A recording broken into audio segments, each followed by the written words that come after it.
don't expect anything like the downstream benefits that you were expecting in the first 60 years. We're going to cut this back by 90%. The Americans could not want this treaty more right now. And you have to have a really strong negotiating position. And I think right now you don't seem to have that. So I want to talk to you about the benefits they're getting for agriculture so you understand them. And then talk about some options. I think there's only two options really. It's either fixing the problems or terminating the agreement.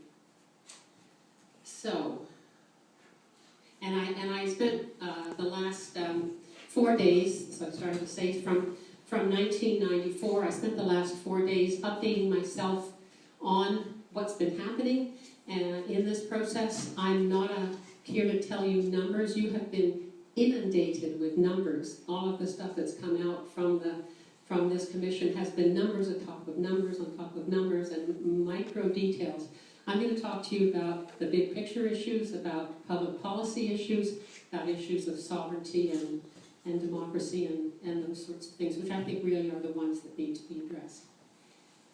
So the victims of the Columbia Treaty were really Canada's farmers and the communities that depend on those farmers. And the winners were American farmers. The most important beneficiary under this treaty has been the American farmers. I have nothing against American farmers, but these are the facts. And it's even more important today than when the treaty was signed. And so let's look a little bit at some of the information that I put together in 1974. So this stuff you know. 175 to 2 million acre feet a year, 25 to 30% comes from Canada. U.S. agriculture has the right to take 6% of that stream flow to irrigate 9.2 million acres, and that's the allocation. Washington, Idaho, Oregon, and Montana get irrigation water from the treaty.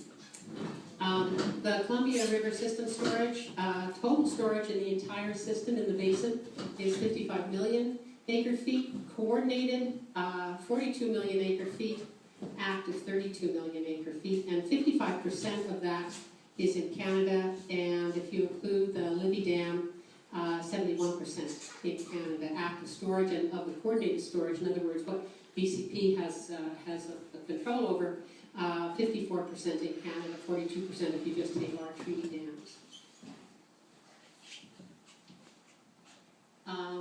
So in Canada, we have the 15.5 million acre feet. 2.25 million acre feet were added in the 90s by a deal between BC Hydro and Bonneville Power.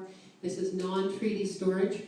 So I'm talking now at 17.75 million acre feet. The non-treaty storage agreement was a 10-year